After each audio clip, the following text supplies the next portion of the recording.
Hello from Slovenia again. I'm still exploring this transparent base / pouring medium with the funnel pour, and I just poured some transparent base. My pouring medium is my transparent base onto the canvas and in the funnel, and I will layer some primary colors, two of them in one kind of go, or how can I say? So I put primary cyan, primary magenta, transparent base, and sometimes I will add a little bit of titanium white into it too. I like to explore with this transparent base because it gives a little different depth and some colorful cells on top of the cells. There is no silicone in this, it's just paint mixed with my pouring medium. You can use Floetrol for your transparent base. You can use glue with some varnish as your transparent base. Let me know in the comments if you want me to try some other pouring mediums and see how this will turn out. For the transparent base, you have some other videos with some other creators. They use all different kind of stuff. If it dries clear, is a transparent base. So I was just layering this paints, and last time I just lift my funnel. This time I will travel a little bit zigzag, and we will see what the result will be. I will let you watch and talk to you again with the dried results.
So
this is how this one dried.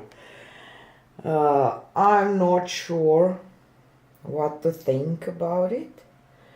Has some really cool and nice details and the colors are beautiful, but I'm not sure about the whole composition. But I can always maybe paint a tree here or something just to add a little more structure, or how can I say, to this painting, because it's quite chaotic, but